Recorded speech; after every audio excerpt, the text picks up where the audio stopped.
मेरा नाम प्रिया है। मैं बहुत खुश थी कि मेरी शादी रवि से होने वाली है। शादी घरवालों की मर्ज़ी से ही तय हुई है। मेरी भैया की शादी अभी 1 साल पहले ही हुई है।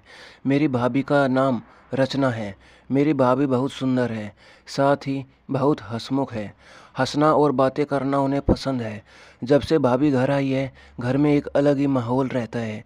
मेरी भाभी से मेरी अच्छी बनती है, लेकिन एक बात की वजह से मुझे नहीं पता था कि मेरी सोच इतनी बदल जाएगी। एक दिन रवि जब घर आया था, तब मैं, भाभी और रवि साथ में कमरे में थे। हम लोग बैठे ऐसी ही बातें कर रहे थे। जैसा कि मैंने पहले ही बताया है कि मेरी भाभी बहुत बातें और मजाक करती है। ऐसे ही बातों बातों में उन्होंने रवि से कह दिया कि आपने भी क्या देखकर इसे पसंद कर लिया। आपका दिमाग तो सही है, अभी भी मौका है, आप बच सकते हो, शादी अभी हुई नहीं है। इतना भी होता तो शायद मैं बर्दाश्त कर लेती, लेकिन उसके बाद जो रवि ने कहा उससे मुझे ज़्यादा बुरा लगा।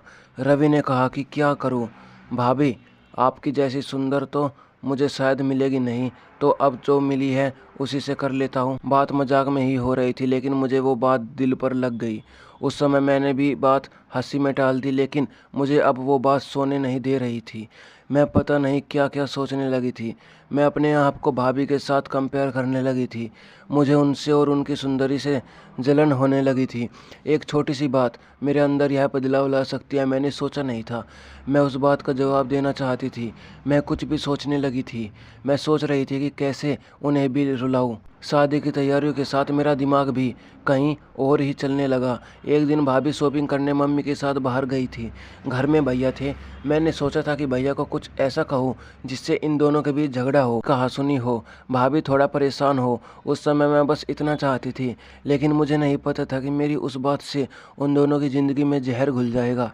भैया भाभी को फ़ोन लगाकर पूछ रहे हैं कि कब तक आओगे। भाभी ने कहा बस आ ही रही है। भैया बोले कि पहले भी यही बोला था, अभी भी है, कब तक आओगी। मैंने उस बात को पकड़ लिया और भैया के फ़ोन रखने के बाद मैंने कहा कि खूबसूरत लड़कियों की बात का कोई भरोसा नहीं होता।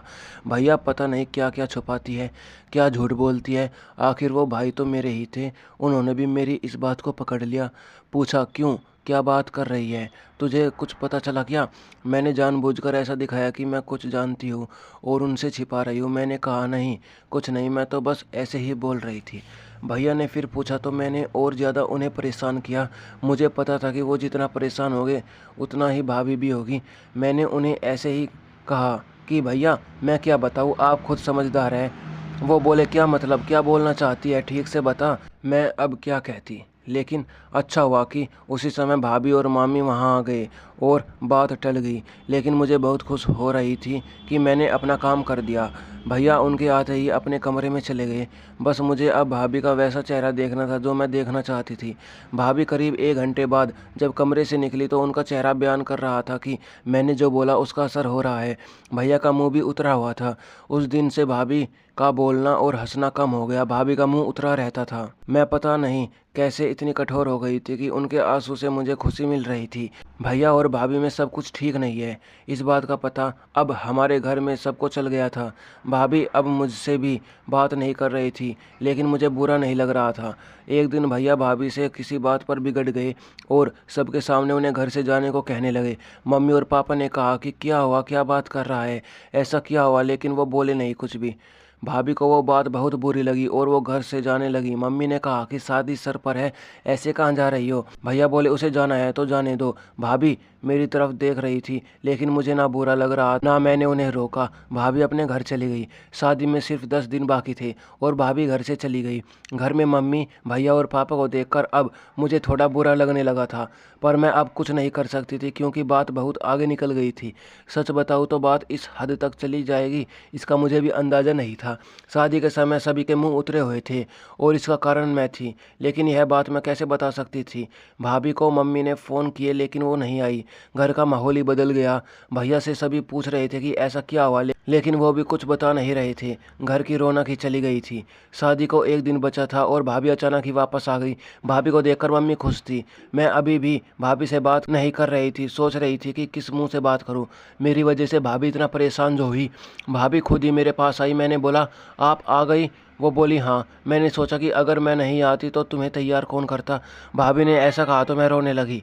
भाभी ने कहा कि मुझे तुम्हारे भैया की बातों का इतना बुरा नहीं लगा, ठेस तो मुझे तुमने पहुंचाई। मैं घर से भी तुम्हारी वजह से गई थी। मैंने सोचा था कि तुम मुझे फ़ोन करके बुलाओगी, लेकिन तुमने ऐसा नहीं किया।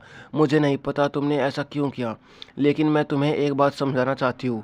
अब तुम्हारी शादी होने वाली है, तुम दूसरे घर जाओगी। कुछ ऐसा मत करना जिससे बाद में तुम्हें पछतावा हो। मैंने भाभी को कहा कि मैं भैया को बता देती हूँ कि वो मजाक था। भाभी बोली तुम उसकी चिंता मत करो, उन्हें अगर अपनी पत्नी पर विश्वास नहीं तो यह उनकी गलती है, तुम्हारी नहीं। मैं उनसे निपट लूँगी, शादी का समय है, तुम खुश रहो। भाभी के आते ही घर में रौनक आ गई। इस गलती ने मुझे बहुत कुछ सिखाया। मेरे अंदर की जलन और ईर्ष्या को ख़त्म कर दिया। मेरे अंदर एक डर पैदा कर दिया कि मैं कहीं गलती से भी किसी के साथ कुछ गलत ना कर दूं। भाभी मेरे जैसी नहीं है, मुझे पता है वो भैया को भी संभाल लेंगी। मैंने भाभी के साथ इतना कुछ किया, लेकिन उन्होंने अपना फ़र्ज़ नहीं भूला, ना ही यह बताया कि यह सब मेरी गलती है। ऐसी भाभी सभी को मिले। आपको यह कहानी कैसी लगी कमेंट करके हमें ज़रूर बताएं। इसी तरह की कहानियाँ और सुनने के लिए हमारे चैनल से जुड़िए और इस चैनल को सब्सक्राइब करिए। जुड़ने का मतलब सब्सक्राइब ही हुआ है भाई।